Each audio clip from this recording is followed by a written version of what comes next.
அனைவருக்கும் வணக்கம். தெய்வீக பலன்கள் சேனல் சார்பாக தங்களை அன்புடன் வரவேற்கிறோம். இன்று நம் காணொளியில் காண விரும்புவது மதுரை ஸ்ரீ மீனாட்சி அம்மன் காலனியில் ஒளிந்திருக்கும் ரகசியங்களை பற்றித்தான் இந்த காணொளியில் பார்க்க போகிறோம். வாருங்கள் காணொளிக்கு செல்லலாம். மறக்காமல் ஒரு சப்ஸ்கிரைப் செய்யவும். சிவபெருமானுடைய 64 திருவிளையாடல் நடைபெற்ற தலம்தான் மதுரை. இந்தியாவில் உள்ள மிக முக்கியமான ஆன்மீக தலமாக உள்ளது மதுரை மீனாட்சி அம்மன் திருக்கோவில். மிக மிக பெரிய பரம்பொருள் ஈஸ்வரன் கோவில்கள் ஒன்று. இருந்தாலும் இங்கு அன்னை மீனாட்சியை முதன்மை தெய்வமாக வழிபாடு செய்கிறார்கள். 51 சக்தி பீடங்கள் இதுவும் ஒன்றாகும். இங்கு சிவபெருமான் மட்டுமின்றி அன்னை மீனாட்சியும் பல அற்புதங்களை நிகழ்த்தியுள்ளார் என்பது மாபெரும் தகவலாகும்.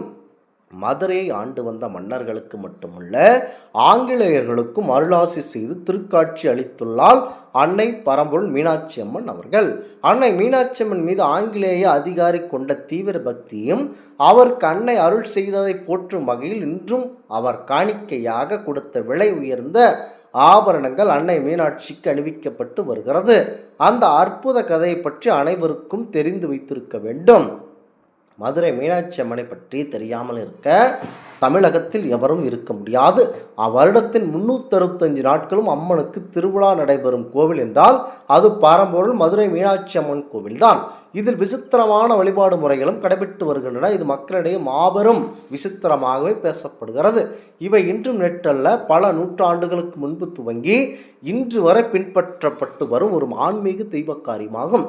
அதில் ஒன்றுதான் சித்திரை திருவிழாவின் 5ஆம் நாள் உற்சவத்தின் போது அன்னை மீனாட்சி அம்மனுக்கு வித்தியாசமான காலணியை அணிந்து குதிரை மீது பவனி வருவது. இது சாதாரண காலணி கிடையாது. தங்கத்தால் செய்யப்பட்ட அதில் மாணிக்கம், வைரம், மரகதம் உள்ளிட்ட விலை உயர்ந்த கற்கள் பதிக்கப்பட்ட காலணியாக கூறப்படுகிறது. இந்த விலை உயர்ந்த வித்தியாசமான காலணியை மீனாட்சி அம்மனுக்கு காணிக்கையாக்கி கொடுத்தது ஒரு ஆங்கில அதிகாரியாகும். இந்த காலணி எதற்காக காணிக்கையாக அளிக்கப்பட்டது என தெரிந்து கொள்ள வேண்டும். மீனாட்சி அம்மன் மீது அதிக ஆங்கிலேய அதிகாரி வைத்திருந்த அளவில்லாத பக்தியை கேட்டாலேயே இன்றளவும் இருக்கக்கூடிய இலசுகளுக்கும் மெய்சிலருக்கும் ஆச்சரியப்படவும் வைக்கும். முக்கியமாக ஆங்கிலேய அதிகாரிகளான அன்னை மீது ஓடோடி வந்ததும் அன்னையின் பாதங்களை வலிக்குமே என அவர் தங்க செருப்பை காணிக்கையாக கொடுத்ததும் பற்றி தெரிந்து வைத்து கொண்டால் அந்த பக்தியின் உச்சமாகும். தங்கத்தால் செய்யப்பட்ட விலை மதிக்க முடியாத மாணிக்கங்கள் பதித்த ஒரு ஜோடி காலனி மதுரை மீனாட்சி அம்மனுக்கு தன் பக்தியின் அடையாளமாக காணிக்கையாக வழங்கினார் அப்போதைய மதுரை கலெக்டர் ரவுஸ் பீட்டர் துரை 1812 மதுரை ஜில்லாவுக்கு கலெக்டராக ஆண்டு வந்தார். அப்போதெல்லாம் மதுரை கலெக்டர் தான் மதுரை மீனாட்சி அம்மன் கோவிலுக்கு தக்கார். கோவில் தக்காரின் பணி என்னவென்றே முதலில் தெரியாமல் திணறி போனார் அந்த பீட்டர். பின்னர் மீனாட்சி அம்மனின் மகிமை ஒவ்வொன்றாக கேட்டிருந்து அவள் மேல் அதீத பக்தியும் மரியாதையும் செலுத்தினார். தினமும் குதிரை மீது ஏறி மீனாட்சி அம்மன் கோவிலை வலம் வந்த பிறகே தன்னுடைய தினசரி பணிகளை தொடங்கி வந்தார் பீட்டர். குதிரையில் கோவிலை வளம் வந்தாலும் மீனாட்சி அம்மன் சன்னதி அமைந்திருக்கும் கிழக்கு கோபுரத்துக்கு முன் வந்ததும் குதிரையிலிருந்து விடுவிடுவென இறங்கி விடுவார். தன் ஈக்காக்களை அகற்றிவிட்டு அனலாய் சுடும் அந்த கற்தரையில் வெறும் பாதங்களோடு நின்று மீனாட்சி அம்மனை வணங்கி வழிபாடு செய்தார்.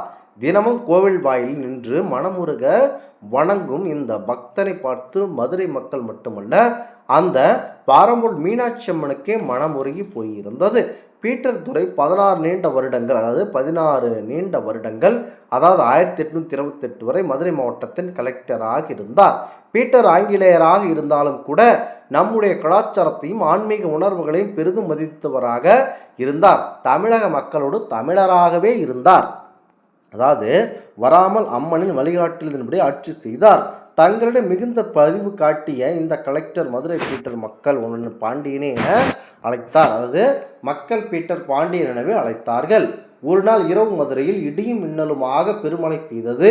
பெருத்த காற்றுடன் மழை கொட்டென கொட்டியது. வெள்ளத்தினால் மதுரைக்கு மக்களுக்கு பெரிய இடையூறு வருமே என்று கவலையுடன் உறங்காமல் கட்டில் புரண்டு கொண்டிருந்தார் அந்த கலெக்டர்.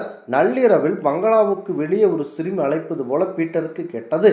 எழுந்து வெளியே வந்தார். அந்த இடத்தில் அவரை நெருங்கி வந்த 3 வயது சிறுமிக்கு ஒருத்தி தன் பிஞ்சு கரங்களால் அவளுடைய கைகளை பிடித்து இழுத்து மாளிகைக்கு வெளியே அழைத்து போனார்.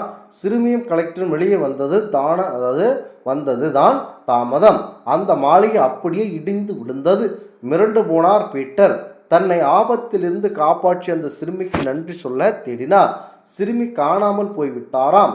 கொட்டும் அந்த வெள்ளத்தில் சற்று தொலைவில் அந்த சிறுமி சென்று கொண்டிருப்பதை பார்த்து பின் சென்றார் அந்த கலெக்டர். பிடிக்க முடியவே இறுதியாக அந்த சிறுமியானவள் திரு மீனாட்சி அம்மன் திருத்தலத்திற்குள் சென்று மறைந்தார்கள். தன்னை கொடூர ஆபத்திலிருந்து காப்பாற்றிய மீனாட்சி அம்மனை கலெக்டர் ரவுஸ் பீட்டர் உறுதியாக நம்பினார். தன்னை காப்பாற்ற கொட்டு மலையில் வெறும் காலோடு ஓடோடி வந்த அம்பிகையின் பாதங்களுக்கு அணியும்படி ஏதாவது ஒரு அணிகலன் செய்து தர வேண்டும் என தூக்கத்தில் ஆலோசித்து கொண்டிருந்தார், தவித்து கொண்டிருந்தார் பீட்டர். அவைதான் விலை உயர்ந்த அந்த காணிக்கை காலணிகள். நன்றியுணர்வின் அடையாளமாக அவர் மீனாட்சி அம்மனுக்கு காணிக்கை அளித்த இந்த ஒவ்வொரு தங்க சூவினடை 28 தோளாக்கள், 1 தோளா தங்கம், தோராயமாக 12 கிராம். இது போக போக 412 சிகப்பு கற்கள், 72 மரகத கற்கள் மற்றும் 80 வைரங்கள் மற்றும் பூனைக்கண், முத்துக்கள் மற்றும் சபையர் என நவரத்தினங்கள் காலணிகள் அலங்கரிக்கின்றன. அம்மனை தவிர அந்த நாட்களில் மதுரையில் குதிரைபுரம் வருபவர் பீட்டர் மட்டும்தான். திருவிழா சமயத்தில் குதிரையின் மதுரை வலம் வரும்போது அம்மன் சேனன் இல்லாததால் நிலைத்து நிற்க முடியாமல் சிரமப்படுவதாக அவரின் பக்தி கண்களுக்கு பட்டது. நவரத்தின கற்களால் இழைக்கப்பட்ட 2 தங்க சேனைகளையும் செய்து அவற்றையும் அம்மனுக்கு காணிக்கையாக சமர்ப்பித்தனர். இன்றைக்கும் சித்திரை திருவிழா 5வது நாளில் மீனாட்சி அம்மன் தங்க குதிரையில் இந்த விசித்திரமான அணிகலன்களை பூட்டி புன்னகைவிட்டு மாசி வீதிகளை வலம் வருகிறார் இந்த அம்மன். இந்த மாபெரும் ரகசியங்கள் இன்றளவும் மிகப்பெரிய அதிசயமாக மதுரை மாவட்டத்தில் பேசி வருகிறது. அது மட்டுமல்ல, அன்னை மீனாட்சி அம்மன் மீது தீவிர பக்தி கொண்டவர் மீனாட்சி நடக்கும்போது தன் மேல் நடந்து போவதாக இருக்கட்டும் என்று சொல்லி காலணிகளுக்கு அடிபாகத்தில் தன் பெயரை எழுதச் சொல்லிவிட்டார். பீட்டர் தன்னுடைய பதவி காலம் முடிந்த பிறகு மீண்டும் இங்கிலாந்துக்கு திரும்பவில்லை. தனது கடைசி நாட்கள் வரை மதுரையில் தான் கழித்தார். மதுரையிலேயே காலமான அவரது உடல் மதுரை மேல ஆவணி மூல வீதியில் ஜெயின் சார் தேவாலயத்தில் அடக்கம் செய்யப்பட்டது. பீட்டரின் கல்லறை தேவாலயத்தின் பலிபீடத்தின் அடியில் ஒரு பாதாள அறையில் அமைந்துள்ளது. அந்த அறையில் அவரது இறுதி விருப்பப்படி அவரது முகம் மீனாட்சி கோவிலை நோக்கி இருக்குமாறு வைத்து அடக்கம் செய்யப்பட்டது மாபெரும் சிறப்பம்சமாக இன்றளவும் பேசப்பட்டு வருகிறது. இந்த ஆன்மீக தகவல் உங்களுக்கு பிடித்து இருந்தால் தெய்வீக பலன்கள் சேனலை கண்டிப்பாக சப்ஸ்கிரைப் செய்து கொள்ளவும். மீண்டும் ஒரு நல்லதொரு காணொலியில் உங்களை சந்திக்கிறோம். நன்றி, வணக்கம்.